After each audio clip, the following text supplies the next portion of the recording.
Agora vamos falar de inflação, ou melhor, de deflação. Nós tivemos a divulgação hoje do IPCA 15, que é uma prévia da inflação oficial. Teve deflação, uma variação negativa de 0,59% agora em maio. Foi a menor variação do Plano Real desde 94, puxada principalmente por queda de combustíveis, que tem a ver com queda de petróleo no mercado internacional. Mas para falar mais da composição da inflação e mais do que isso, de expectativas, nós estamos em contato agora com o economista Luiz Roberto Cunha, da PUC do Rio de Janeiro. Professor Cunha, boa tarde. Boa tarde, Denise. Bem, deflação, né? Nós já tivemos uma variação muito baixa também no mês passado, o acumulado aí pouco mais de 1,9% de inflação em 12 meses, bem abaixo do piso da meta. Como é que o senhor vê esse comportamento? Olha, Denise, nós estamos passando por uma crise que nunca ocorreu no mundo, não é nenhum problema do Brasil, não ocorreu no mundo, atividade econômica caindo muito. Na sexta-feira nós vamos ter o PIB do primeiro trimestre, esse PIB do primeiro trimestre pega apenas 15 dias depois, digamos, da quarentena, né, da queda maior da atividade. Deve vir com uma queda talvez até próxima de 2%.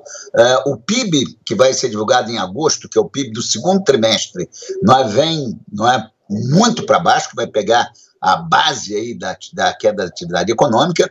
Então isso acaba segurando os preços, desemprego muito alto, tudo isso segura serviços, segura os preços. Na verdade, esse resultado tem dois preços: os preços que caem muito, e combustível, como você colocou, é muito forte nisso, passagem aérea tem um peso pequeno, mas caiu 20 e tantos %, mas tem alimentos subindo, que é, digamos, o que está sendo vendido.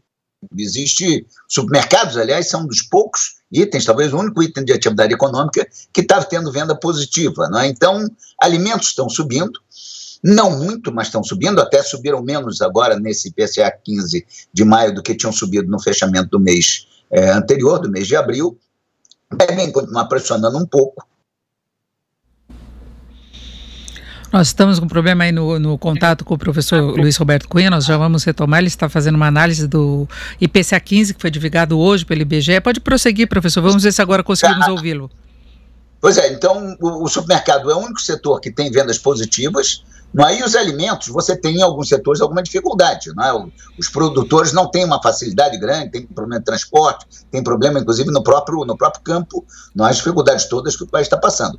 O que você vai ter esse ano? Você vai ter uma inflação abaixo de 2%, talvez aí próximo de 1,5%, Isso faz com que o Banco Central, que já sinalizou que vai reduzir mais uma vez a taxa Selic, na próxima reunião possa chegar aí a uma queda de mais 0,75%, ou seja, ela pode ficar em 2,25%, que é uma taxa baixíssima. O que importa é a taxa real, é a taxa Selic menos a inflação, mas também será um número extremamente baixo.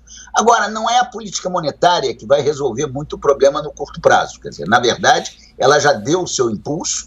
Você está tendo, de outro lado, a política fiscal expansionista, porque é necessário você gerar uma série de gastos para atender não apenas a parte de saúde, a parte do desemprego, as empresas, ou seja, você tem uma política fiscal expansionista e a política monetária ela chega mais ou menos no limite que ela pode ajudar, em termos da economia, Eu acho que a grande preocupação, Denise, e vocês vão ter um debate aí sobre o vídeo, toda a questão política, é o lado político. Eu acho que o que você tem hoje, que é muito importante, é o que vai acontecer lá na frente. Quando é que a economia se recupera, Eu acho difícil, é muito difícil uma saída em V. A discussão que se tem é a seguinte: volta em V, ou seja, cai e depois volta rápido. Eu acho muito difícil no Brasil, como acho difícil nos Estados Unidos. Mas os governos, os ministros tentam dar um certo otimismo. A tendência é que você saia numa forma de U. E esse U pode ser o mais longo, dependendo da capacidade que tem o país de retomar a atividade econômica, de voltar a fazer investimentos. E aí você tem um grande desafio no Brasil de hoje. Como é que você retoma investimentos? Até porque um dos fatores que pressiona e que atrapalha o investimento é a insegurança, é a incerteza. Nós estamos começando a ter uma melhora nas expectativas, porque a ideia de que você vai ter uma liberação, vai ter flexibilização da quarentena, isso ajuda. Isso está ajudando em todo o país do mundo. Na Alemanha isso melhorou as expectativas dos consumidores, dos produtores, também nos Estados Unidos. Mas há um desafio grande da nossa capacidade de entregar uma recuperação mais rápida nas condições atuais. Agora, especificamente em relação à inflação, o senhor falou que da taxa real de juros, quanto tempo que ela pode ficar real? Porque se imagina a possibilidade também de remarcações de preços quando a economia começar a voltar a uma normalidade, mesmo que ainda em recessão. Eu queria lembrar na composição do IPCA 15 agora, que houve aumento de preços na área de informática e eletrodoméstico, que foram 2 segmentos que conseguiram vender, ainda que através do comércio online, mas houve aumento de vendas por demanda das famílias até que ficarem em quarentena, precisavam de mais equipamento para trabalho e home office, precisavam de mais eletrodomésticos porque as pessoas tiveram que se virar sozinhas, não é? Então, o senhor acha que há essa possibilidade, primeiro, de uma demanda reprimida, que alavanque aí um movimento maior de comércio em geral, e depois que se tenha espaço para aumento de preços? Eu acho que existe algum espaço, não para alguma coisa muito forte, porque, de fato, o desemprego e o crescimento e a recessão vão continuar segurando, digamos, preços de serviços, por exemplo. Não é? Preços de serviços, mesmo que volte a atividade de serviço, o desemprego ajuda, não é, a segurar os reajustes, os repasses. Há um ponto importante nesses itens que você mencionou, equipamento de informática, eletrodoméstico, que é o câmbio. Nós tivemos uma enorme desvalorização cambial nas últimas semanas, nos últimos meses, e isso acabou não sendo muito repassado e começa a repassar quando existe demanda. Não é? O Brasil teve a maior desvalorização cambial, se você compara em outros países emergentes do mundo nessas últimas semanas, porque você juntou, não é, o problema político, a incerteza política, até nesses últimos dias, com um pouco mais de tranquilidade aí na área política, como você já mencionou na matéria anterior, você já teve uma valorizaçãozinha do real, o câmbio melhorou um pouco. Não é? Mas você tem essa questão, você tem uma questão de que, na verdade, existe, até alguns analistas já começam a imputar um custo do coronavírus, ou seja, comparado a outros países, como nós estamos administrando mal, no sentido de que nós não temos testagem, nós não temos capacidade de acompanhar as pessoas infectadas, nós estamos com uma curva que cresce, é a que cresce mais rápido no mundo no momento, isso também gera um efeito adicional. E nesses produtos você está tendo algum repasse. Eu acredito que você vai continuar tendo alguma pressão em alimentos, eles são sazonais, mas a demanda vai crescer um pouco mais, até porque você eventualmente abre também restaurantes, abre alguns outros que retraíram totalmente suas compras, então você vai ter um pouco mais de pressão. Eu acho que só serviços é que vão continuar ajudando a segurar. E, obviamente, tarifas públicas, preços públicos, se agora não vai ter aumento de energia elétrica, você tem uma série de preços públicos e serviços vão ajudar a segurar. Bens duráveis, principalmente esses bens duráveis, onde há uma demanda maior, e alimentos vão continuar pressionando um pouco, mas, de qualquer forma, não há risco da inflação, aliás, não é nenhum risco, não haverá surpresas, a inflação ficará abaixo de 2% esse ano, porque é muito difícil você ter alguma coisa que pressione ainda nos próximos meses significativamente. Agora, vem aquela discussão, né? Com essa dívida enorme, a dívida cresce para 100% do PIB, como é que você resolve isso lá para frente? Como é que você enxuga esse excesso de gasto do governo?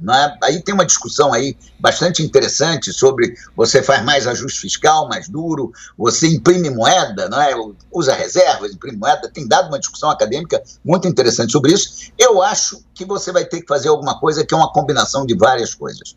Você tem que avançar nas reformas, você tem que fazer algum ajuste da ineficiência do setor público em setores não de saúde, ao contrário, essa tem dado um esforço grande e precisa ter mais apoio, mas você vai ter eventualmente aumento de impostos e você vai ter alguma forma de expansão monetária, porque não dá para resolver uma dívida que vai crescer de 70 e tantos, 80% do PIB para 100% do PIB, sem que você faça um conjunto de ações, e esse digamos, a incerteza maior futura. Inclusive se cogita a possibilidade de o Congresso determinar a prorrogação daquele auxílio emergencial, que a equipe econômica ainda resiste a prorrogar, mas significaria mais gastos para o governo e possivelmente a necessidade de mais medidas adicionais para se poder calibrar as finanças, não é? Sem nenhuma dúvida, não é? Veja, agora em junho encerra aquele período primeiro de 3 meses. A equipe econômica já fez alguma proposta, mas eu tenho certeza de que vai haver uma posição do Congresso, até porque a situação continua muito grave. Mesmo que haja um retorno, uma flexibilização da atividade econômica, ela não vai voltar imediatamente, ao contrário, vai ser lento esse retorno, porque as condições não são, as pessoas continuam preocupadas com o crescimento. Nós estamos com uma taxa de crescimento alta da epidemia, ao contrário dos países que começaram a liberar, na Europa principalmente, e mesmo nos Estados Unidos, já com as taxas decrescentes. Então, eu diria que não vai ser uma coisa em que a atividade vai voltar rapidamente. Então, isso faz também com que você tenha, não é, a necessidade de continuar com as medidas de apoio. Pequenas e médias empresas, não é, tudo isso vão continuar. As pessoas, os R$600, eu acho que vão ser pelo menos estendidos por mais alguns meses. E você vai ter em agosto, como eu disse, o número que vai balizar o grau da recessão, e ele vai ser muito alto. Então, isso vai fazer uma pressão legítima, não é, sobre a necessidade de que o Estado brasileiro continue apoiando. Eu acho que a gente vai ter que trabalhar, não é, olhando para frente, dizendo o seguinte: esta conta será alta, mas ela é alta no mundo inteiro. Não é? O mundo inteiro, e o mundo inteiro vai ter expansão fiscal. Então, nós estávamos, Denise, na contramão do mundo no ano passado, mas na direção certa. Nós estávamos com redução da dívida PIB, nós estávamos com taxa de juros ainda real, ainda alta, podendo cair, e nós estávamos crescendo quando já vários países do mundo estavam desacelerando, inclusive os Estados Unidos iria desacelerar, agora está desacelerando muito mais. A China iria desacelerar também, está desacelerando muito mais. Então, nós estávamos na direção certa. Infelizmente, veio, não é, a pandemia, e agora nós vamos ter que pagar esse preço, não tem muito jeito. Nós ouvimos Luiz Roberto Cunha, economista, professor da PUC do Rio de Janeiro. Professor Cunha, muito obrigada, uma boa tarde. Boa tarde, Denise, sempre um prazer falar com você e com os nossos ouvintes da Jovem Pan.